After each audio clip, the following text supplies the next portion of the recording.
E aí pessoal, continuando com o nosso curso de Lua, aula 6, vamos falar sobre funções. Se a gente continuar aqui no nosso exemplo do cálculo do maior, o legal é o seguinte, né? A gente conseguiu enxugar bastante o algoritmo, porém, existe uma coisa que é interessante. Imagina que você já tem aqui uma maneira de achar o maior de um vetor, não é isso? Então o que acontece? É muito desejável que a gente tenha como um lugar para guardar esse, essa função e a gente possa chamar ela para qualquer vetor, em vez de eu ter que repetir esse código, ou sei lá. Se eu quiser, por exemplo, se eu tiver o V1 e o V2, eu não vou querer, por exemplo, fazer esse tipo de coisa aqui, ó. Vamos supor. Então agora eu tenho um V2, tá? E aí eu vou repetir o código todo para o V2, tá? Não faz sentido isso, tá? Então assim, ele vai dar certo, vai funcionar. 22, 310, 55, 61, enfim, já tenho diferença suficiente aqui para dar ok. Então, se eu agora executar novamente, o que vai acontecer? Ele deu 310, mas ele não fez o de cima. Então ele vai fazer os dois casos.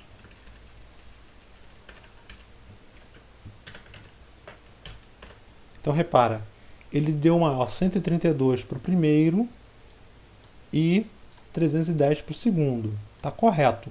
Mas eu tive que repetir esse código. Isso é péssimo. Isso não é muito legal de acontecer. Então, para isso, o que existe? Existem as funções. Nas funções, o que a gente faz? A gente cria uma função, cria um corpo de código que permite que a gente passe um parâmetro, a gente trabalha com esse parâmetro, e a partir do momento que a gente trabalha com ele, ele nos retorna um valor e aquilo fica encapsulado e reusável. A gente pode fazer com qualquer situação. Tá? Então, vamos falar então dos chunks primeiro. Então, o que acontece? Em Lua, deixa eu aproveitar esse código aqui do maior, vamos abrir um novo arquivo. Então aqui está o nosso código, vamos salvar como exemplo 5.lua. Tá? E o que acontece? O que é um chunk? Lua, a unidade de execução do Lua é o chunk, é onde ele define trechos de código que você pode passar de um lugar para outro, executar. Um chunk começa sempre que você começa um do e termina num end. Então, por exemplo, se eu quiser colocar um chunk aqui, eu faço do. Para destacar, eu vou identar esse código. E aqui no end ele termina. Tá? Então, sempre que eu faço isso, eu crio um bloco de código que em Lua se chama chunk. E aqui eu vou executar esse programa como eu executava antes. E continua funcionando numa boa. Perdão, eu coloquei o exemplo 4, vamos fazer o exemplo 5 agora. E continua funcionando, tá? 310, o fato de ter o do e end não afeta em nada. A grande questão agora é a seguinte, eu posso agora, dentro do chunk, ter variáveis que são apenas locais ao chunk e que não são acessíveis do lado de fora. Por exemplo, o meu maior pode ser uma variável local. Eu defino ela como local e aí eu vou executá-la apenas aqui dentro. Antes de você entender a diferença, deixa eu só puxar esse print aqui para fora do chunk, só para você entender. O que acontece? Do jeito que está, o programa vai continuar funcionando normalmente. Está lá, 310. Só que acontece, agora eu vou dizer que o maior é local ao chunk. E executar novamente o código. Repara que agora o maior deu new. Por quê? Porque por padrão, qualquer variável não atribuída em Lua é new. E o que acontece? Esse maior é uma variável global. Ela está fora do chunk, eu estou tentando acessar uma variável global. Dentro do chunk, esse maior é uma variável local. Ela só existe aqui dentro, entre o do e o end. Não existe do lado de fora. Por outro lado, se eu der um print V2, você vai perceber que ele vai aparecer alguma coisa. Vai dizer que é uma tabela e o endereço da tabela. Tá? Se eu quiser mostrar o conteúdo da tabela, eu posso fazer o seguinte. Eu posso fazer for, depois eu vou explicar aqui isso aqui, for iv in pairs V2 print I, vírgula V, end. Pronto, então com isso aqui a gente vai poder ver o conteúdo da tabela.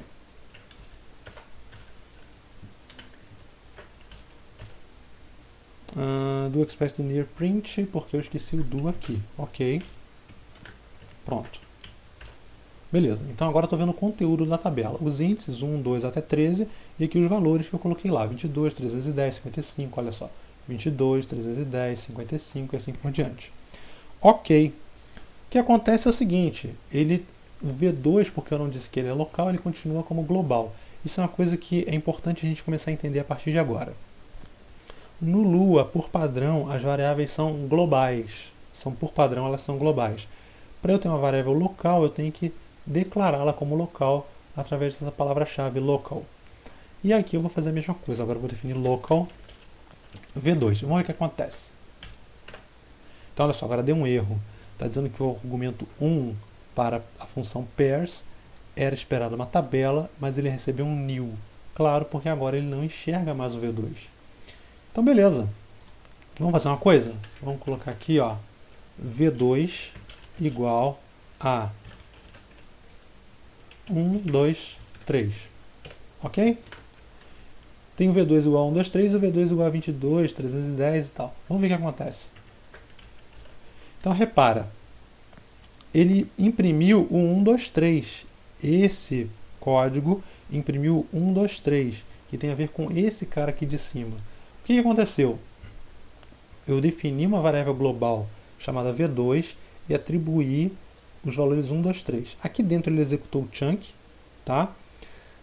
Eu não estou vendo nada porque eu não tenho nada imprimindo, mas ele executou. E aqui, esse V2 que é local, ele surge aqui dentro e quando chega o end ele morre, ele não existe mais. Então o que eu estou acessando é o V2 aqui de cima e não o V2 de dentro. Isso vai ser muito importante a partir do momento que a gente começar a trabalhar as funções e os blocos. Mais importante, se eu defino uma variável local a um bloco tipo for, ou if, ou while, eu defino um local a, sei lá, igual a i. Então o que acontece? O a só existe dentro, ali dentro. Se eu tentar dar um print a aqui fora, olha o que vai acontecer. Ele dá um new, esse cara aqui em cima, ó. Então quer dizer, sempre que eu defino local dentro de um if, dentro de um for, dentro de um while, dentro de um bloco do end ou dentro de uma função, sempre que eu defino local, eu defino uma variável que fica local aquele bloco. Beleza. Mas aqui dentro do for, tudo que ele vai, todos os escopos que vão abrindo para dentro, quer dizer, dentro do for, claro, ele enxerga os locals que estão definidos no escopo mais externo, ou seja, aqui dentro, entre o do e o end, para efeitos do for, a minha variável maior é como se fosse global aqui dentro desse contexto. Então o for enxerga tanto o maior quanto o V2. Mas o contrário não é verdadeiro. Se eu definir o local aqui dentro, do lado de fora ele não enxerga. Isso vai ficar muito claro conforme a gente for usando a linguagem. Então tá, então eu defini o chunk. Agora o que acontece? Eu vou querer pegar a minha função maior, esse algoritmo de calcular maior, e poder calcular para qualquer vetor. O que eu vou fazer? Eu vou criar uma função. A sintaxe para isso é a seguinte. Function maior, e aí eu vou receber um meu vetor. E a função termina com um end.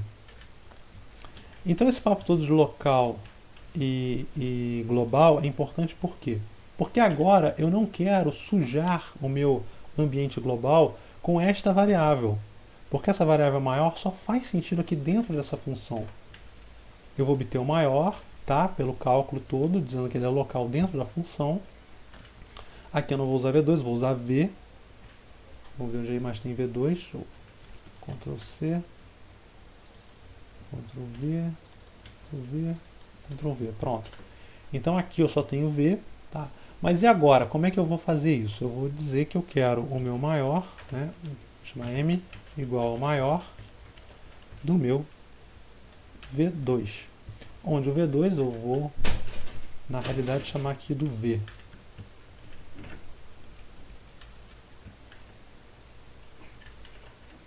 E isso agora vai ser bem importante. Vamos chamar esse cara de V2. E o M igual ao maior. E eu vou dar um print M.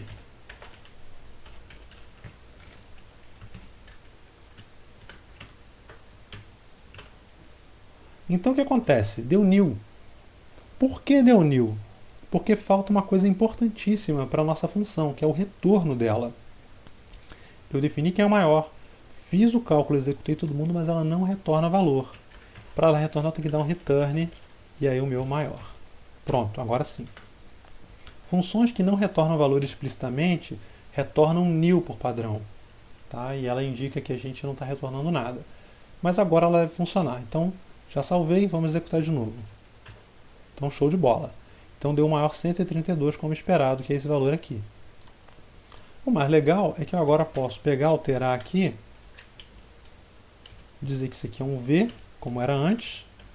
Vamos comentar isso aqui só para vocês entenderem mais uma coisa, antes de eu executar. Se eu puxar o V para cá, olha só, eu tenho um V global e eu tenho um V local. Esse V, repara, antes era V2 que eu estava passando aqui, agora é o V.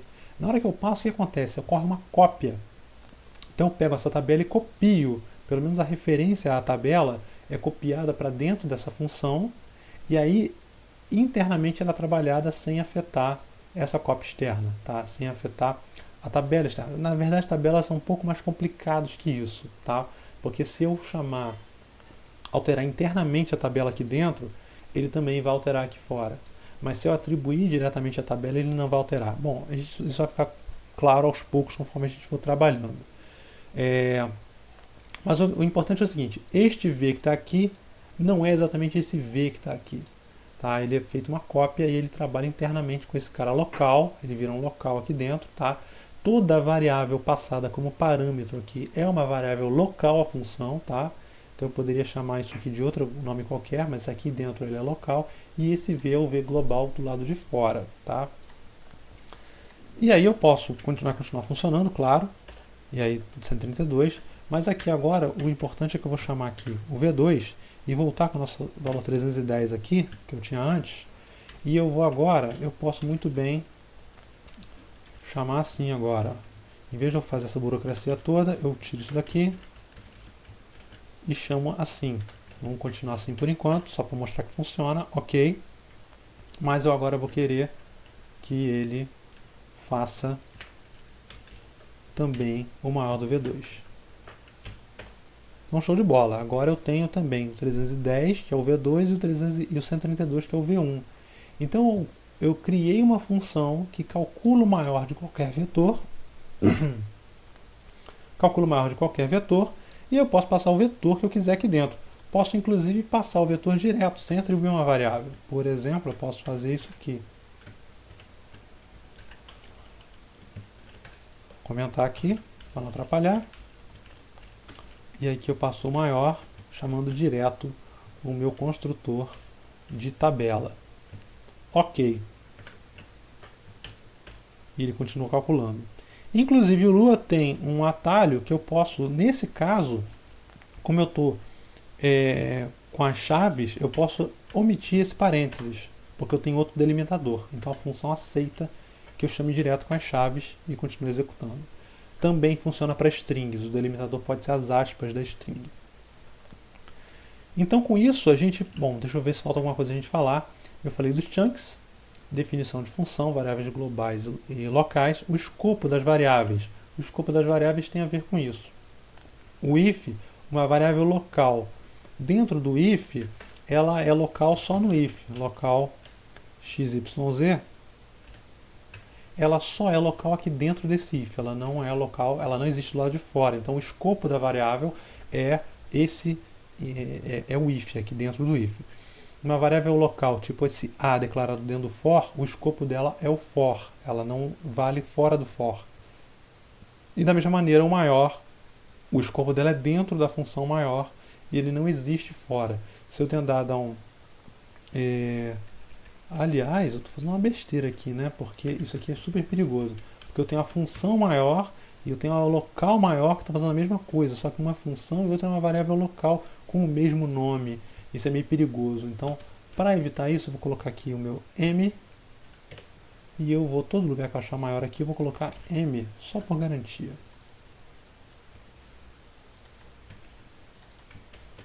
Tá? No caso aqui, se isso aqui fosse um global, que veja, maior na hora que eu defino é uma variável global. Se eu aqui atribuísse maior, vamos fazer isso aqui? Vou até fazer isso só para fazer um teste, a gente ver como é que fica. Vamos tirar isso aqui e vamos ver se dá um pau. Vamos lá. Olha só que legal, ó. Então eu começo a criar uma função, mas eu atribuo ao nome da função um número.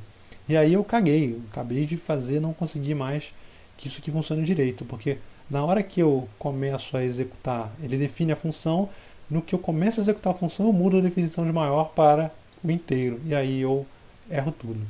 Então, perigosíssimo isso, né? Então vamos voltar aqui, deixar o local. Opa.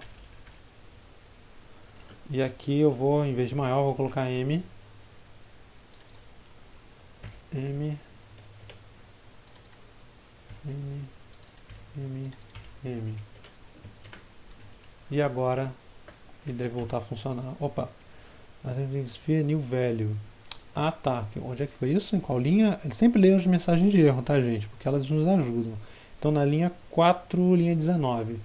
Linha 19, linha 4, V é new. Por que V é new?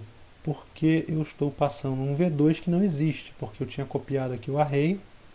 E naqueles Ctrl+C, Ctrl+V que eu fiz aqui, undo, redo, ele sumiu.